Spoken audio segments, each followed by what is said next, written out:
Hello my YouTube family, કેમ છો બધા? સ્વાગત છે તમારું મારા ન્યૂ બ્લોગમાં. તો આજે તારીખ છે 21/7. તો અત્યારે એટલી ગરમી પડતી હતી. સવારે હું જ્યારે ગ્રીનાને અગવાડીમાં મૂકવા ગઈ તો એટલો તાપ પડતો હતો. આમ લો બીપી જેવી અસર થઈ ગઈ હતી મારી. જ્યારે હું લઈને આવ્યું 1:30 વાગે તો એવું થઈ ગયું બસ સોઈ જ જાઉં, એટલું બધી ગરમી, મતલબ માથે એટલો તાપ, એટલી ગરમી. તો બધા પ્રાર્થના કરે કે ભગવાન વરસાદ આવે તો સારું, આ ગરમી અહીંયાથી જાય, મતલબ ઠંડુ વાતાવરણ થાય. તો અમે બધા એવું જ કહેતા હતા, બધા લેડીઝ જે લેવા તો બધા કે મતલબ વરસાદ આવે તો બેસ્ટ. જેવા અમે ઘરે આવ્યા, કીનુને મતલબ એને ચેન્જ કરાવ્યું, અમે જમ્યા બધા, પછી વાતાવરણ એકદમ એટલું ઠંડુ થઈ ગયું ખરેખર. અને એવો વરસાદ આવે છે ફ્રેન્ડ, જોરદાર વરસાદ આવે છે અમારા વિસનગરની અંદર. એટલો બધો ક્યાં 1 કલાક થઈ ગયો, 1 કલાકથી વરસાદ અમારે ચાલુ છે. હું તમને બતાવું, આ તો અમારું બેડરૂમનું છે, જે હું તમને પાછળથી બતાવું. એટલું બધું નહીં દેખાય પણ એમ કે વરસાદ ચાલુ છે તો હું તમને લઈ જાઉં છું બહાર. આ મારું ઘર છે, આ કિચન છે. હવે હું તમને બહાર બતાવું. અને મેં ઓલરેડી પડદો પાડ્યો, કારણ કે બધું પાણી અહીંની અંદર ના આવે એટલા માટે, કારણ કે હમણાં દરવાજા લગાવ્યા છે તો દરવાજા મતલબ ખોલી જાય લાકડું, એટલા માટે મેં આ પડદો ઓલરેડી પાડી દીધો. તમને બતાવું, જુઓ વરસાદ, જુઓ તમે, એટલો બધો વરસાદ આવે છે, બધું પાણી પાણી અમારે તો અહીંથી. અને અમારી તકલીફ એવી છે અહીંયા, તકલીફ એ છે કે આગળ જે રસ્તો બજાર જવાનો જે રસ્તો આવે છે ત્યાં એટલું પાણી ભરાય છે, એટલું પાણી કે અમે બજાર બી નથી જઈ શકતા. કોઈ બી સાધન લઈને જઈએ તો નીચે મતલબ પડી જવાની શક્યતા જવું રહે. અને એમાં તકલીફ એ છે, મને ટેન્શન એ છે કે હાની અને માન્ય 3 વાગ્યાના ટ્યુશન ગયા છે. હાનીને બજારમાં જવાનું છે ટ્યુશનમાં, અને માન્ય અહીંયા આઈટા ચલો છે ને ત્યાં સુધી જવાનું છે. તો બંને ગયા છે 3 વાગ્યાના ગયા છે. વરસાદ ચાલુ થઈ ગયો છે, 3:30 વાગ્યાથી વરસાદ ચાલુ થઈ ગયો છે. 3:30 વાગ્યાથી વરસાદ ફૂલ ચાલુ થઈ ગયો છે. એટલું મને એ બી છે કે એટલું પાણી હશે બધું, તો કેવી રીતના આવશે. અને હું બી જઈ નહીં શકું લેવા માટે, કારણ કે રીના ઘરે છે નાનીમાં, તેને તો વરસાદમાં લઈ.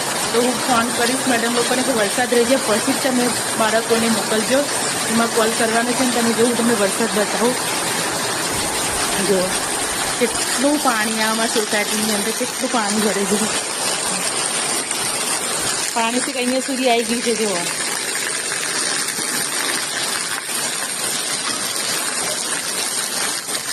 બહુ જ વરસાદ પડે છે, બહુ જ વરસાદ ચાલુ છે.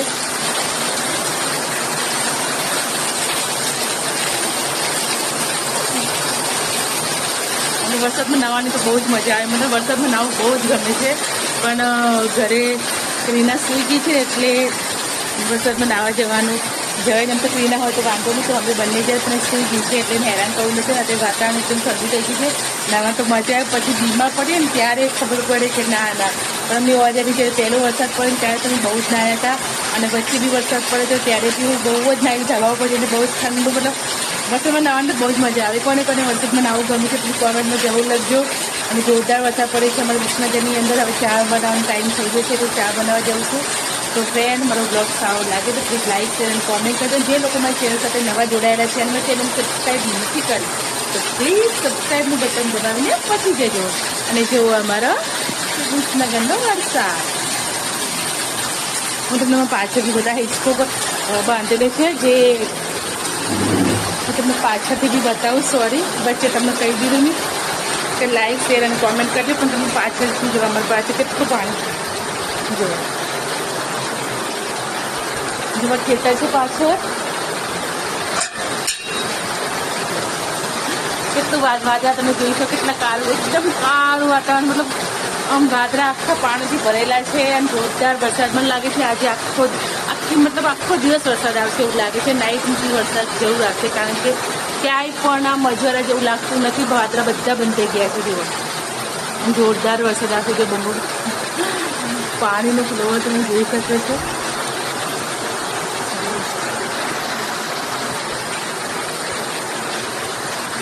આમ મજા આવતી. હું તો જો થોડું અહીં બહાર આવું છું, ખાટા પડ થોડું નાહી તો લઉં છું. મને બહુ જ ગમે છે વરસાદમાં નાહવું, તો મતલબ આમ મજા આવી જાય. તો ઓકે, બાય ફ્રેન્ડ. વિડીયો સારો લાગે તો please like, share, comment share કરજો. બાય.